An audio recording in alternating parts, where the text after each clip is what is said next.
चूल्हे में कोयले की अंगीठी पर माँ रोटियां सेक रही थी। बाहर आंगन में ठंडी हवा की बयार बह रही थी। ऐसे में चारों भाई बहन चूल्हे के पास ही खाने को बैठ गए।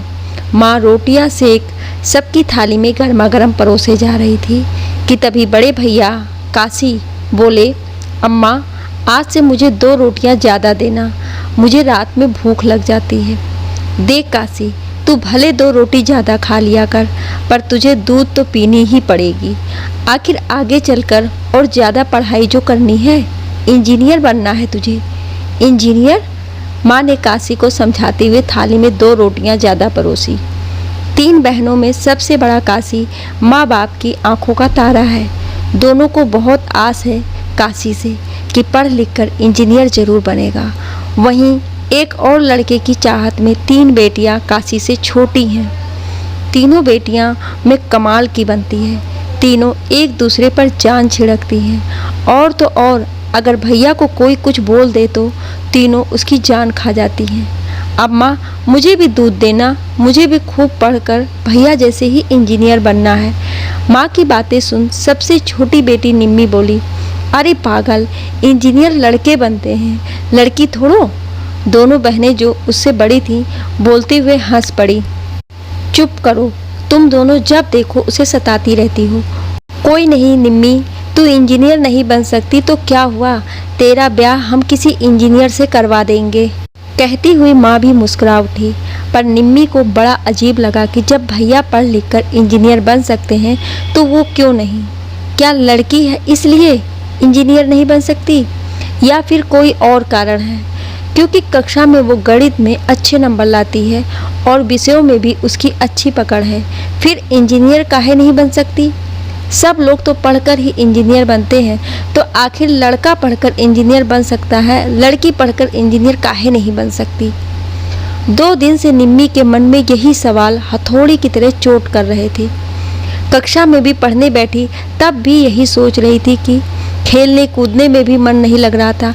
चुपचाप कोने में बैठी सहपाठी लड़कियों को खेलते हुए देख रही निम्मी ख्यालों में गुम हुई थी कि तभी पीछे से महेश ने ओ पुकारा, निम्मो बड़ी होशियार बनती है, जरा एक बार कबड्डी खेल में हम लड़कों को हरा कर तो दिखा। महेश बोल ही रहा था कि तभी निम्मी की सहेली कल्पना पास आकर बोली, निम्मी आज तुझे जीतने के लिए जी जान लगा देनी है। लड़कों से शर्त लगी है, जो लड़कियां जीती तो आज के बाद वो हमें कबड्डी मैदान में खेलने देंगे, कभी परेशान भी नहीं करेंगे। निम्मी की महेश से कभी नहीं बनती। वह अक्सर ही निम्मी को ये कहकर चिढ़ाया करता कि तू लड़की है, चुपचाप पढ़ाई कर और घर जा, यूं लड़कों की तरह खेल कूद मत किया कर। उसकी बातें सुन निम्मी को बहुत उलझन होती थी। कल्पना की सुन निम्मी तुरंत उठ खड़ी हुई, अपने कपड़े पर लगी धूल झाड़ी और कबड्डी के मैदान की ओर बोली, चल आज इन लड़कों को मजा न चखा दिया तो मेरा नाम निम्मी नहीं। निम्मी जोश से भरी हुई थी। खेल शुरू हुआ। एक तरफ लड़के तो दूसरी तरफ लड़कियां। लड़के अपने गुमान में थे, लड़कियों को हराना बाएं हाथ का खेल समझ रहे थे, लेकिन निम्मी ने भी कमर कस ली थी कि आज आर या प्यार करके रहेगी। निम्मी की होशियारी और शारीरिक फुर्ती ने अपना कमाल दिखाया। लड़के चारों खाने चित्त हो गए। लड़कियां खुशी के मारे उछल पड़ी कि तभी महेश गुस्से से तंज कसता हुआ बोला, लड़कियां तो बेईमान होती ही हैं। बेईमान किसे बोला? निम्मी ने गुस्से से आंखें दिखाई। तुझे और किसे? महेश ने निम्मी को उकसाया। 2 दिनों से परेशान निम्मी महेश की सुन और भी ज़्यादा परेशान हो अपना आपा खो बैठी और पास ही खड़े महेश पर झपटी। महेश ने स्वयं का बचाव करने के लिए कदम पीछे करना चाहा कि तभी उसके दोनों पैर आपस में उलझ गए और वह सिर के बल गिर पड़ा। मैदान में पड़े पत्थर से उसका सिर जा टकराया। 2 मिनट में महेश के सिर से खून की धारा बहने लगी। महेश के सिर से खून बहता देख दोस्तों ने उसे घेर लिया। स्कूल के शिक्षक सहित प्रधानाध्यापक भी आ गए। महेश को अस्पताल ले जाया गया, जहां उसके सिर में 3 टाँके लगे। दूसरे दिन निम्मी के पिता को स्कूल बुलाया गया। निम्मी ने अपनी सफाई देनी चाहिए, लेकिन किसी ने उसकी एक ना सुनी। सभी यही बोलते रहे कि निम्मी ने गुस्से में महज का सिर फोड़ डाला। देखिए घनश्याम बाबू, लड़की जात है इसलिए नरमी से पेश आ रहा हूँ, वरना यही हरकत किसी लड़के ने की होती तो उसकी खैर नहीं थी। मैं तो कहता हूँ लड़की को पढ़ा लिखा कर क्या करना है, फिर भी एक बार आप इसे समझा सके तो समझा दीजिए, वरना फिर हमें दोष मत दीजिएगा। निम्मी के पिता घनश्याम बाबू प्रधानाध्यापक के आगे हाथ जोड़कर सिर झुकाए खड़े रहे, पर उन्होंने एक शब्द नहीं कहा, बस निम्मी की ओर गुस्से से देखते रहे। निम्मी अपने पिता से और उनके क्रोध से बहुत डरती थी। उनके आगे निम्मी की बोलती बंद हो जाती थी। निम्मी कहना तो बहुत कुछ चाहती थी, पर अपने पिता के गुस्से से भरी आंखें देख चुप रही। दरवाजे के ऊपर लड़की के खूबसूरत तख्ती पर बड़े बड़े अक्षरों में अंकित निम्मी सिंह देखते ही बनता है। दरवाजे से अंदर जाने पर बड़े से कमरे में बड़े से टेबल जिस पर अनगिनत कागज पतर रहे हुए हैं, जिन्हें गौर से चश्मे के अंदर से देखती हुई निम्मी दिखाई देती है। कड़क गुलाबी सूती साड़ी में लिपटी हुई देखने में किसी स्कूल की प्रिंसिपल जैसी दिखाई दे रही है। देखिए मिस्टर राहुल, मैं चाहती हूँ कि हमारे स्कूल की लड़कियों को भी खेल कूद में रुचि बढ़े। इसके लिए आपको मेहनत करनी पड़ेगी और अगले साल तक कबड्डी की एक ऐसी बेहतरीन टीम तैयार करनी होगी जो स्कूल से बाहर जाकर खेल सके। आप समझ रहे हैं ना कि मैं क्या बोलना चाह रही हूँ? जी मैम, आपकी बात मैं समझ रहा कि लड़कों की टीम के साथ साथ लड़कियों की टीम को भी तैयार करना है, पर इसमें एक परेशानी का सामना करना पड़ता है। वो ये कि लड़कियों के माता पिता स्वयं नहीं चाहते कि उनकी बच्ची कबड्डी जैसा खेल खेले। मिस्टर राहुल, यही तो चैलेंज है। आपको माता पिता से बात करनी होगी, उन्हें समझाना होगा कि खेल कूद जितना लड़के के लिए ज़रूरी है उतना एक लड़की के लिए भी। ठीक है मैम, मैं कोशिश करूँगा। इतना बोल मिस्टर राहुल कमरे से बाहर चले गए कि तभी निम्मी का फ़ोन बज उठा। हेलो निम्मी दीदी, बाबूजी को फिर से दौरा पड़ा है, वो मुझसे संभल नहीं रहे हैं। ठीक है शांति, तुम उनका ख्याल रखना, मैं अभी आती हूँ। निम्मी फ़ोन रख तुरंत तेज कदमों से घर के लिए निकल पड़ी। कार चालक को तेजी से घर की ओर चलने को बोल निम्मी पीछे की सीट पर जाकर बैठ गई। निम्मी जो कभी इंजीनियर बनना चाहती थी, वो आज एक नामी स्कूल की प्रिंसिपल बन चुकी है। शहर में उसका नाम है, लेकिन यहाँ तक पहुँचने में निम्मी ने बहुत संघर्ष किया है। घर पहुँचकर नहीं रहना मुझे इस कैद खाने में, मुझे अपने घर जाना है। पर बाबूजी, ये घर आपका ही है। मेरा घर? जैसा कि मैं जानता ही नहीं कि ये तेरा घर है। प्रिंसिपल निम्मी सिंह का, मेरा नहीं। बाबूजी, क्या बेटी का घर पिता का नहीं होता? निम्मी आंखों से आंसू भरकर बोली, नहीं, बिल्कुल नहीं। कहीं आज तक बेटी का घर किसी पिता का हुआ है जो आज होगा? मेरा घर तो मेरे काशी के पास है। बेटे ही पिता का अंतिम सहारा होते हैं, बेटियां थोड़ी। बोलते हुए बाबूजी बुझे हुए से कुर्सी पर बैठ गए। बाबूजी, आप परेशान ना हो, मैंने काशी भैया को फ़ोन कर दिया है। उन्होंने कहा है कि वो तुरंत आकर आपको अपने साथ ले जाएंगे, लेकिन तब तक आपको अपनी सेहत का ख्याल रखना पड़ेगा, जमकर खाना पड़ेगा ताकि आप वहाँ के मौसम में रह सकें। हाँ, तू सही कह रही है निम्मी, वहाँ विदेश में बहुत ठंड रहती है, मुझे जमकर खाना पड़ेगा। शांति, जल्दी से मेरा खाना लगाओ। मुस्कुराते हुए निम्मी के बाबूजी घनश्याम जी किसी बच्चे से कम नहीं लग रहे। स्वभाव से कड़क पिता को इस परिस्थिति में देख निम्मी की आंखें नम हो आई थी। निम्मी 2 साल से एक नहीं, 2 नहीं, बल्कि अनगिनत बार बाबूजी से झूठ बोल चुकी है कि काशी भैया उन्हें अपने साथ विदेश ले जाने आने वाले नहीं हैं। आखिर निम्मी करे भी तो क्या? बेटे की आस लगाए बाबूजी बेटी के घर रहना नहीं चाहते, और बेटा काशी ने पहले ही कह दिया है कि निम्मी, बाबूजी अब तुम्हारी जिम्मेदारी है। और तब से ही निम्मी अपनी जिम्मेदारी पूरी मन से निभाई हुई रही है। पर बीच बीच में उसे भी लगता है कि जिस बाबूजी ने उन्हें इतना काबिल बनाया, उन्हीं बाबूजी से ऐसे कैसे काशी भैया मुंह फेर सकते हैं। बाबूजी के खुशी खुशी खाना खाने के बाद निम्मी दुखी मन से हताश से अपने कमरे में आकर बिस्तर पर लेट गई। लेटे हुए वो दिन आंखों के सामने घूमने लगा जिस दिन माँ ने बाबूजी के दबाव में आकर निम्मी को कसम दी थी कि वो कभी भी कबड्डी जैसा खेल नहीं खेलेगी। देख निम्मी, तेरी हरकत से बाबूजी बहुत गुस्से में हैं। मुझे डर है कि कहीं गुस्से में वो तेरा स्कूल न छुड़वा दे, इसलिए तू कसम खा कि आज के बाद कभी भी कबड्डी नहीं खेलेगी और ना ही लड़कों से भिड़ेगी। माँ की सुन निम्मी डबडबाई आंखों से माँ की ओर देखती है। जो गलती ही नहीं की उसकी सजा मिलना निम्मी को अंदर तक तोड़ गया। निम्मी माँ के सिर पर हाथ रखकर कसम खाती है कि वो कभी भी कबड्डी नहीं खेलेगी और ना ही कभी भविष्य में लड़कों से उलझेगी। अब निम्मी को स्कूल में पल भर भी मन नहीं लगता, क्योंकि एक तो वो अपना प्रिय खेल कबड्डी नहीं खेल सकती थी और दूसरे महेश अब उसके सामने सीना तान कर चलता था, जिसे देख निम्मी गुस्से से भर जाती थी, पर ना ही वो कुछ कह पाती और ना ही कुछ कर पाती। बस मन ही मन में कुढ़ती रहती। दिन बीते, साल बीते और निम्मी का स्कूल ख़त्म हुआ। काशी भैया का इंजीनियरिंग कॉलेज में दाखिला भी हो चुका था, जिसके लिए बाबूजी ने अपना पुश्तैनी मकान गिरवी रख छोड़ा था। किसी तरह जोड़ तोड़कर निम्मी की बड़ी बहन शोभा का ब्याह घनश्याम जी ने अपने गांव के करीबी दोस्त के बेटे से कर दी। रही उससे छोटी रेखा, तो उसके ब्याह के लिए घनश्याम बाबू बहुत परेशान थे, क्योंकि उसके नाक नक्श उतने आकर्षक नहीं थे, इसलिए कोई भी लड़का उसे पसंद ही नहीं कर रहा था। लेकिन इन सब बातों से परे निम्मी अपनी पढ़ाई पर ध्यान दे रही थी। निम्मी जानती थी कि जब तक रेखा दीदी की शादी नहीं हो जाती उसके पास पढ़ने का समय है। अगर एक बार रेखा दीदी की शादी हो गई फिर बाबूजी मेरी शादी के पीछे पड़ जाएंगे। निम्मी जोर शोर से इंजीनियरिंग की तैयारी कर रही थी।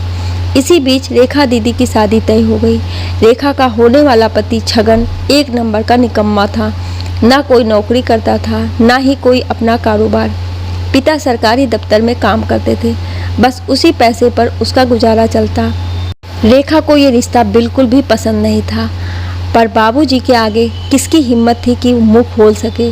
रेखा भी कुछ ना बोली, पर उसने अपने मन की करने की ठान ली थी। बारात दरवाजे पर खड़ी थी। सभी बाराती नाचने में मगन थे। घर के बड़े बुजुर्ग सभी बारात के स्वागत के लिए मुख्य दरवाजे पर खड़े थे। छत पर से दुल्हन की सहेलियां समेत रिश्तेदार आदि दूल्हे की एक झलक देखने के लिए व्याकुल थे। कमरे में दुल्हन के जोड़े में अकेली बैठी रेखा अचानक से उठ खड़ी हुई और फिर पलंग के नीचे से एक बैग निकाला, जिसमें रेखा के स्वयं के कपड़े थे। बैग हाथ में थाम रेखा घर के पिछले दरवाजे से तेजी से सबकी नज़रें बचाकर बाहर निकल आई। थोड़ी देर चलने के बाद उसे मोटरसाइकिल पर एक लड़का दिखाई दिया, जिसे देख रेखा मुस्कुरा उठी और मोटरसाइकिल पर सवार होकर चली गई। जाते हुए रेखा ने पीछे मुड़कर देखा तो आसमान में आतिशबाजी की रोशनी से आंखें चौधिया गई और फिर उसने दोबारा घर की ओर देखने की हिम्मत नहीं की। रेखा जानती थी जो वो कर रही है वो बहुत गलत है, पर वो ये भी जानती थी कि जात पात पर विश्वास करने वाले बाबूजी रमेश प्रेमी से ब्याह करवाने के लिए कभी भी तैयार नहीं होंगे और बाबूजी की मर्जी पर चलकर वह अपनी ज़िंदगी बर्बाद नहीं करना चाहती थी। इसलिए रमेश, जो कि रेखा को बेहद प्रेम करता था, उसके साथ भागने को तैयार हो गई। रेखा को घर में ना पाकर पूरे घर में कोहराम मच गया था। सभी हक्के बक्के से एक दूसरे को देख रहे थे। निम्मी की माँ रो रो कर अधमरी सी बिस्तर पर बिखरे रेखा के गहनों के साथ उसकी चिट्ठी देख अपने होश खो रही थी। सबसे बड़ी बात थी कि रेखा पिता के घर से एक दमड़ी भी नहीं ले गई थी। शादी के लिए बनवाए गए गहने भी उसने जस के तस वहीं बिस्तर पर रख दिए थे। वहीं दूसरी ओर घनश्याम बाबू अपने सिर पर हाथ रख हताश से बैठे थे। उनकी समझ ने जैसे उनकी मस्तिष्क का साथ ही छोड़ दिया था। दूल्हा बना छगन मंडप में बैठ चुका था। पंडित जी ने दुल्हन को लाने के लिए 4 बार बुलावा भेजा, पर कोई क्या करे, क्या जब दुल्हन ही नदारत हो। घनश्याम बाबू समझ गए कि आज उनकी बेटी ने उनकी नाक कटाने में कोई कसर नहीं छोड़ी है। यही सोच वह लड़के के पिता के चरणों में गिर पड़े। मुझे माफ़ कर दीजिए प्रकाश जी, क्या सोचा था और क्या हो गया। मैं बहुत शर्मिंदा हूँ। मेरी बेटी घर से भाग गई है, अब ये शादी नहीं हो सकती। बोलते हुए घनश्याम बाबू लगभग फपक कर रो पड़े। बाबूजी को यूँ रोते देख निम्मी को रेखा दीदी पर बहुत गुस्सा आ रहा था।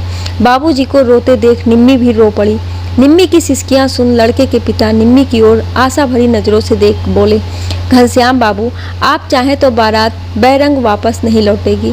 मेरे कहने का अभिप्राय है कि रेखा की जगह अगर निम्मी मेरे बेटे की दुल्हन बन जाए तो आपकी और मेरी दोनों की इज्जत बच जाएगी। अगर आपको सही लगे तो लड़के के पिता प्रकाश जी के मुख से इतना सुनते ही घनश्याम बाबू का चेहरा एकाएक चमक उठा, जैसे प्रकाश जी ने मुंह मांगी मुराद पूरी कर दी हो। घनश्याम बाबू तो स्वयं चाहते थे कि रेखा के ब्याह के बाद तुरंत निम्मी का ब्याह भी कर दिया जाए। वे जल्द से जल्द बेटियों को ब्याह कर अपनी जिम्मेदारी से मुक्त होना चाहते थे। इसलिए अपने आंसू पोंछ उन्होंने निम्मी की ओर देखा और पत्नी को बोले, निम्मी की माँ, बेटी को तैयार करो। आज एक बेटी इज्जत खराब की तो क्या हुआ, दूसरी बेटी हमारी इज्जत बचाएगी। घर में इतना बड़ा फैसला ले लिया गया और निम्मी से एक बार भी उसकी मर्जी नहीं पूछी गई और निम्मी भी ये सोचकर चुपचाप मंडप में बैठ गई कि वो आज अपने पिता की इज्जत बचाकर बहुत महान कार्य करने जा रही है। लेकिन उसे बहुत जल्दी ही समझ आने वाला था कि ये महानता उसकी जिंदगी का रूप बदलने वाली थी। ये समझौता उसके सारे सपने तोड़कर रख देने वाला था, उसके मन को कड़वाहट से भर देने वाला भी था। ब्याह के बाद निम्मी ससुराल आ पहुंची। निम्मी जैसी बहू पाकर सास ससुर और सब से बढ़कर पति छगन बहुत खुश थे, क्योंकि देखने में निम्मी रेखा दीदी से भी अच्छी थी। निम्मी जिसने पिता की मर्जी के आगे अपने सपनों की आहुति दे दी थी, वह भी अब ससुराल वालों को अपना बनाने की जद्दोजहद में लग गई। शादी के बाद निम्मी के सपने अब दम तोड़ चुके थे। पति छगन को भी बस दैहिक सुख से मतलब रहता था। उसे निम्मी की रोजमर्रा की जरूरतों से भी कोई लेना देना नहीं था। छोटी सी छोटी जरूरतों के लिए भी निम्मी को सास ससुर के सामने हाथ फैलाना पड़ता। 2 साल की शादी में निम्मी बहुत ज़्यादा टूट चुकी थी। कहीं ना कहीं अब उसे रेखा दीदी का फैसला सही लगने लगा था। निम्मी की गोद अभी तक सूनी थी, इसके लिए आए दिन सास और पति के ताने सुनने पड़ते थे, पर निम्मी को समझ नहीं आता कि वो करे तो क्या करे। ताने जब हद से ज़्यादा बढ़ जाते तब कभी कभी चिढ़ में निम्मी बोल देती कि भगवान ने सही किया है, जिसका पति कमाता ना हो उसकी पत्नी निसंतान ही रहे तो भला है। एक दोपहर निम्मी सब्जी मंडी गई हुई थी। गर्मी काफ़ी थी। निम्मी का गला प्यास से सूखा जा रहा था कि तभी गर्मी के कारण चक्कर खाकर गिर पड़ी। सामने से आ रही एक कार ने जल्दी से ब्रेक लगाया, नहीं तो निम्मी कार के नीचे आने ही वाली थी। कार में एक दंपत्ति बैठे थे। वो फटाफट कार से नीचे उतरे और निम्मी को सहारा देकर कार में बिठाया। तब तक निम्मी होश में आ चुकी थी। कार में सवार दंपत्ति कोई और नहीं बल्कि रेखा और रमेश थे, जिन्हें राजी खुशी देख निम्मी के चेहरे पर हल्की मुस्कान तैर गई। निम्मी, मुझे माफ़ कर दे, मेरे किए का भुगतान तुझे करना पड़ रहा है, मैं तेरी गुनहगार हूँ। रेखा ने नम आंखों से बोलते हुए अपनी नज़रें नीची कर ली। ये देख निम्मी हल्के से दीदी का हाथ अपने हाथों में लेकर बोली, दीदी, तुमने जो किया बिल्कुल सही किया। तुम्हारा फैसला बिल्कुल सही था। गलत फैसला तो बाबूजी ने किया था। पहले आपकी शादी उस छगन से तय करके और बाद में मेरी शादी उससे करवा कर। आज मैं आपके लिए बहुत खुश हूँ। आप और जीजू दोनों नौकरी कर रहे हैं और जीजू से आपको भरपूर सहयोग मिल रहा है। इससे बड़ी बात और क्या हो सकती है। सही कह रही, मैं अपने जीवन और जीवन साथी से बहुत खुश हूँ। बस बाबूजी एक बार माफ़ कर देते और तेरे जीवन को एक सही दिशा मिल जाती तो जीवन में और कोई दुख नहीं रहता। दीदी, तुम बाबूजी की चिंता मत करो। बाबूजी की सोच को कोई नहीं बदल सकता, इसलिए तुम इन सब बातों से अपना जी छोटा मत करो। और रही बात मेरी, तो मेरे भाग में जो लिखा था वही मिला है। निम्मी, तू चाहे तो अभी भी कुछ नहीं बिगड़ा। मैं तेरा साथ देने को तैयार हूँ। बस एक बार तू हाँ कह दे। तेरी पढ़ाई का सारा खर्च मैं उठाऊँगी। दीदी, रहने दो। मेरे ससुराल वाले मेरी पढ़ाई को लेकर कभी हाँ नहीं कहेंगे। अब तो उसी दलदल में जीना है और उसी दलदल में मरना है। मायूसी भरे लहजे में बोलती हुई निम्मी अपने घर की ओर चल पड़ी और इधर रेखा दीदी आंखों में पानी लिए निम्मी को ओझल होने तक देखती रही। निम्मी शारीरिक रूप से कभी मां नहीं बन सकती थी। इस बात की पुष्टि डॉक्टर करते ही छगन के माता पिता बेटे की दूसरी शादी के लिए बेचैन होने लगे थे। और एक दिन वही हुआ जिसका निम्मी को डर था। छगन ने माता पिता की सहमति से दूसरी शादी कर ली। निम्मी ने उस दिन बहुत बवाल मचाया, लेकिन जो हो चुका था उसे वह बदल नहीं सकती थी। ससुराल वालों ने साफ साफ कह दिया कि यहाँ रहना है तो 2 वक्त की रोटी खाओ और शांति से रहो, वरना जहाँ चाहे चली जाओ। इतने समय से सब कुछ झेलने के बाद भी निम्मी का ससुराल और पति के प्रति मोह भंग नहीं हुआ था, पर सौतन के आने के बाद उसे अपना जीवन निरर्थक सा प्रतीत होने लगा। निम्मी अब एक पल भी ससुराल में नहीं रहना चाहती थी। बहुत सोच विचार करने के बाद उसने तय किया कि वह रेखा दीदी की सहायता लेगी। निम्मी बिना किसी से कुछ बोले एक दिन मायके चली आई। घनश्याम बाबू तो निम्मी के ससुराल वालों पर कार्रवाई करना चाहते थे, लेकिन निम्मी ऐसा कुछ भी नहीं चाहती थी। उसे दोबारा से उस दलदल में जाने के नाम से ही दहशत सी होने लगी थी। निम्मी ने ससुराल वालों पर कोई कार्रवाई नहीं की। चुपचाप छगन से तलाक लेकर अपनी पढ़ाई लिखाई का पूरा ध्यान लगा दिया। निम्मी की पढ़ाई का सारा खर्च रेखा दीदी और काशी भैया ने उठाया। काशी भैया की एक बड़ी कंपनी में अच्छी खासी तनख्वाह पर नौकरी लग गई थी। निम्मी जो कभी इंजीनियर बनना चाहती थी, उसने अपना रास्ता बदल लिया और एक शिक्षिका बनने की राह पर चलने लगी। शिक्षा के क्षेत्र में डिग्री मिलने के बाद निम्मी करीब 5 साल तक एक स्कूल में पढ़ाती रही और स्वयं आगे पढ़ती भी रही। इसी दौरान उसकी मुलाकात एक पुराने मित्र से हुई जो अपना एक स्कूल खोलना चाहता था। शिक्षा को लेकर निम्मी ने उसने एक जुनून सा देखा, जिससे प्रभावित होकर उसको प्रिंसिपल के रूप में कार्यभार संभालने का प्रस्ताव रखा। निम्मी को एक राह मिल गई और आज 7 साल से निम्मी प्रिंसिपल के पद पर कार्यरत है और भली भांति कार्य भी कर रही है। पिछली जिंदगी भूलकर निम्मी आज बहुत खुश है, क्योंकि उसके जीवन को एक नई दिशा मिल गई है। पर एक जगह जहां आकर वह आज भी लाचार सी हो जाती है, वह है निम्मी के बाबूजी घनश्याम जी। रेखा के घर से भागने के बाद माँ बीमार रहने लगी थी और एक दिन स्वर्ग सिधार गई। वहीं पत्नी के गुजरने के बाद भी घनश्याम जी ने रेखा को उसके किए के लिए आज तक माफ़ी नहीं दी। बड़ी बेटी जिसे घनश्याम जी ने गांव में ब्याह दिया था, वह अब इस दुनिया में नहीं थी। ससुराल वालों ने बस उसकी मौत की खबर भेजी थी। ये भी पता नहीं चल पाया कि उसकी मौत आखिर कैसे हुई, और ना ही घनश्याम बाबू ने जानने की कोशिश भी की। बेटा काशी अब विदेश में जा बसा है और बाबूजी को अपने साथ नहीं रखना चाहता। उसने निम्मी के ऊपर बाबूजी की जिम्मेदारी सौंपी है, पर बाबूजी को बेटे के सिवा कुछ दिखाई नहीं देता। घनश्याम बाबू दिन रात बस एक ही रट लगाए रहते हैं कि उन्हें काशी के पास विदेश जाना है, और निम्मी झूठ पर झूठ बोलती रहती है। जैसे जैसे उम्र बीत रही थी, घनश्याम बाबू की दिमागी हालत भी कुछ ठीक नहीं रहती थी। कब गुस्सा हो जाए और कब खुश, इसका अंदाज़ा लगाना मुश्किल था। जैसा कि घनश्याम बाबू बेटे के पास जाने के लिए मरे हुए थे, उन्होंने एक शाम चुपके से अपने किसी दोस्त से बोल दिल्ली तक की फ़्लाइट की टिकट बुक करा ली। उसके आगे जाने के लिए ना तो उनके पास वीज़ा थी और ना ही टिकट। रात की फ़्लाइट थी। घनश्याम बाबू ने किसी को भी भनक तक लगने नहीं दी। निम्मी भी स्कूल के काम के सिलसिले में शहर से बाहर गई हुई थी। मौका देख घनश्याम बाबू ने जल्दी से सामान से भरा एक बैग उठाया और फिर पहले माले के बालकनी से सटे एक खंबे के सहारे घर से बाहर निकल गए, क्योंकि मुख्य दरवाजे पर ताला लटक रहा था और वहीं पास में शांति सो रही थी। बेटे के पास जाने की इच्छा इतनी तीव्र थी कि घनश्याम बाबू जोखिम उठाने को तैयार थे। 2 घंटे बस का सफ़र करने के बाद घनश्याम बाबू रांची एयरपोर्ट पर पहुँचे। दिल्ली की उड़ान में अभी 4 घंटे का समय शेष था। घनश्याम बाबू बहुत खुश थे। तभी उन्हें एहसास हुआ कि उन्हें जोरों की भूख लगी है। बैग में 2 बिस्किट के पैकेट घनश्याम बाबू ने 2 दिन पहले ही रख दिए थे। लिहाजा घनश्याम बाबू बैग का चैन सरका बैग में हाथ डाल बिस्कुट का पैकेट खोजने लगे। पर ये क्या, बैग में तो ना बिस्कुट के पैकेट थे और ना घनश्याम बाबू के कपड़े। उसके अंदर निम्मी के हाथ पुराने कपड़े और उसकी 2-4 डायरी पड़ी थी।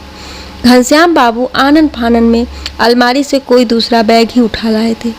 बैग में भरे हुए सामान में उन्होंने एक छोटी सी डायरी बड़ी आकर्षक दिखाई दे रही थी। उन्होंने डायरी बैग से बाहर निकालने के बाद डायरी को खोला। डायरी निम्मी की थी। डायरी में लिखा एक एक अक्षर निम्मी के अपने शब्द थे, जिसे पढ़ घनश्याम बाबू की आंखें नम हो गई थी। डायरी के पहले पन्ने पर शीर्षक लिखा था, काश मैं बाबूजी का बेटा होती। 2 आंखें राह देख रही हैं, जिनका कैसे समझाऊं कि नहीं आएंगे वे और ना ही अपने साथ ले जाएंगे। कब तक झूठ बोलती रहूं? कभी कभी मन मेरा बहुत बेचैन हो उठता है जब वो खाना नहीं खाते, बच्चों की तरह जिद कर बैठते हैं। तब दिल करता है कि सब कुछ बता दूं कि जिस बेटे को आप सहारा समझ रहे हो आपको बेसहारा छोड़ गया है। पर उम्मीद का दामन थामे बाबूजी कि बेटे से जो आशाएं हैं उसे तोड़ने का साहस नहीं जुटा पाती, नहीं बोल पाती कि पराए देश ने भैया को पराया बना दिया है। भगवान क्यों बनाया मुझको बेटी, काश मैं बाबूजी का बेटा होती। मेरी उपलब्धियां देख मुझे नाज है तुम पर कहे वे भी इतराते और मैं फूली नहीं समाती। हाँ, काश मैं बाबूजी का बेटा होती दूसरे पन्ने पर। इस बात की तसल्ली है कि नहीं हूँ मैं बाबूजी का बेटा। जो मैं बेटा होती तो शायद मैं भी काशी भैया जैसे होती, छोड़ पिता को देश में परदेश जा बसती, भूल जाती पिता के त्याग और बलिदान को। मैं तो एक प्रिंसिपल बाद में पहले बाबूजी की बेटी हूँ, वो बेटी जो बाबूजी के बुढ़ापे की लाठी है और हमेशा हमेशा रहेगी। इधर घर पर बाबूजी को ना पाकर शांति के माथे पर पसीने की बूंदें उभर आई। अनहोनी की सोच दिल जोरों से धड़क उठा। शांति ने निम्मी को फ़ोन लगाया, बाबूजी घर में नहीं है। ये सुन निम्मी के भी होश उड़ गए। शांति, तुम क्या कह रही थी? तुम्हारे होते हुए आखिर बाबूजी घर से बाहर निकले कैसे? दीदी, मेरी समझ में तो कुछ नहीं आ रहा है। दरवाजे पर ताला जड़ा था, फिर बाबूजी कैसे चले गए? शांति, एक बार और पूरे घर को अच्छी तरह खंगालो, शायद कहीं छत पर टहलने चले गए हों। क्या बोल रही हैं दीदी? बाबूजी तो कभी भी छत पर टहलने नहीं जाते, फिर भी आप कह रही हैं तो एक बार देख लेती हूँ। शांति दौड़कर छत पर गई और वहाँ बालकनी से लटकी साड़ी जो खंभे से बंधी थी देखकर समझ गई कि बाबूजी उसी रास्ते से होकर भागे हैं। सारी बातें सुनकर निम्मी को समझ आ गया था कि बाबूजी जरूर काशी भैया के पास जाने के लिए घर से भागे हैं।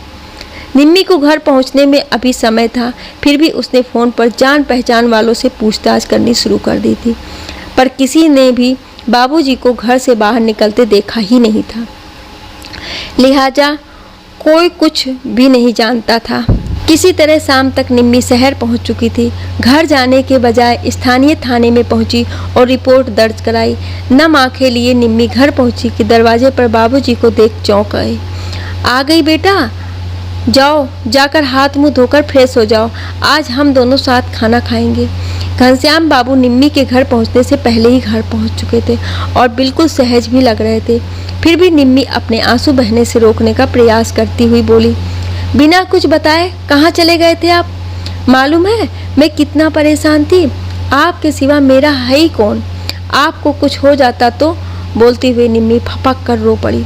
बेटी को ये रोता देख घनश्याम जी भी रो पड़े और आगे बढ़कर निम्मी को सीने से लगाकर चुप कराने की कोशिश करने लगे, पर जो कुछ भी उन्होंने किया वह सब मुंह से नहीं बता पाए।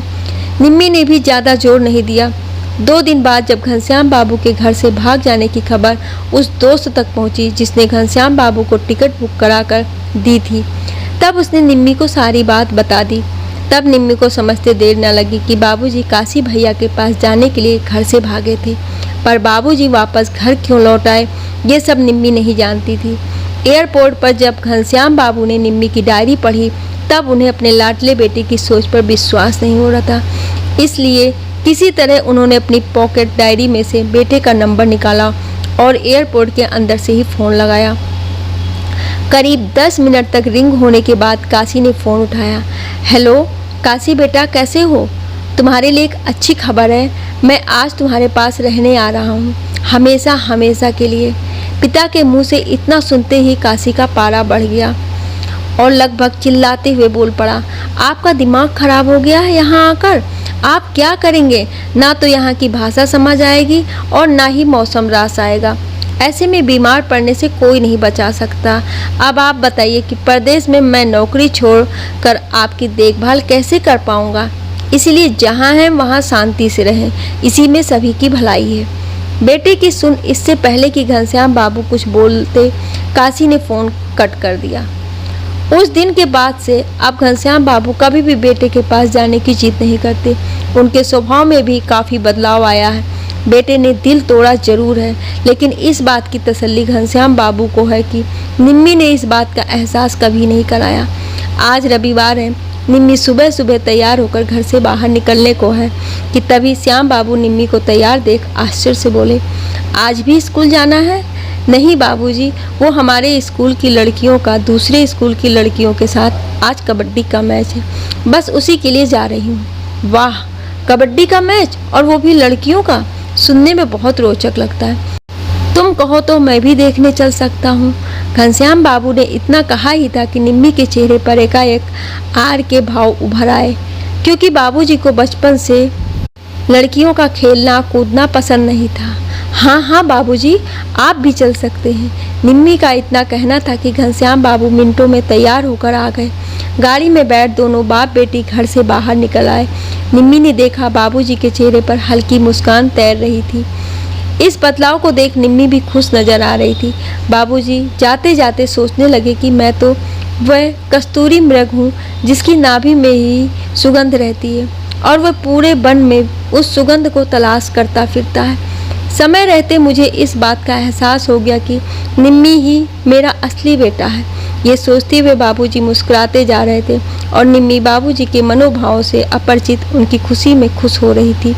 ये कहानी आपको कैसी लगी, आप मुझे अपनी राय कमेंट बॉक्स में ज़रूर दीजिएगा और ऐसी ही कहानियाँ सुनने के लिए हमें सब्सक्राइब ज़रूर करें। Thank you.